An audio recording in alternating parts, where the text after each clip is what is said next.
الحصول على د سکالرشیپ لاسته راوړل اسانه نه وو، نتيجة الحصول خو على کله چې څوک قبول شي ډېر خوشحاله وي. واللي هو أنا زما بریا زما د خوښې سپورټ یعنی غرختنې د بریا په شان خوښ کړم. الأوراق المطلوبة د سکالرشیپ لپاره له ما څخه لاندې اسناد وغوښتل شول.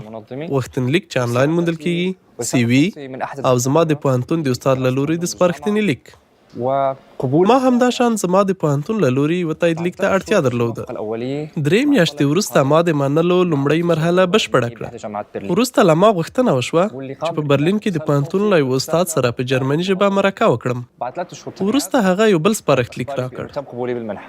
3 میاشتې وروسته ما ته د منلو او سکالرشیپ راکولو خبرتیا راکړل شوه. مصاريف المعيشة په معمول ډول سکالرشیپونه د پوهنتون فیس او د ژوند کولو لګښتونه په بر کې نیسي.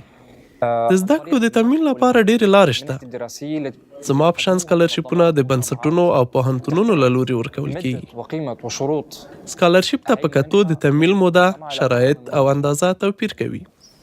ممكن للطلاب يقوموا تاسې همداشان د بافوک د وړیا دولتي قرضې له لارې د تمویل غوښتنه کولی شئ. من الدولة. دا چې تاسې د بافوک ترلاسه کولی شئ که نه، ستاسې د اوسېدو په ډول او اسنادو پورې اړه لري.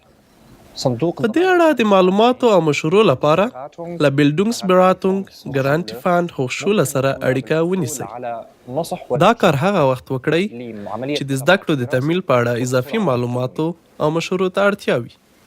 د نورو معلوماتو لپاره لاندې ویب سایټ وګورئ: www.handbookgermany.de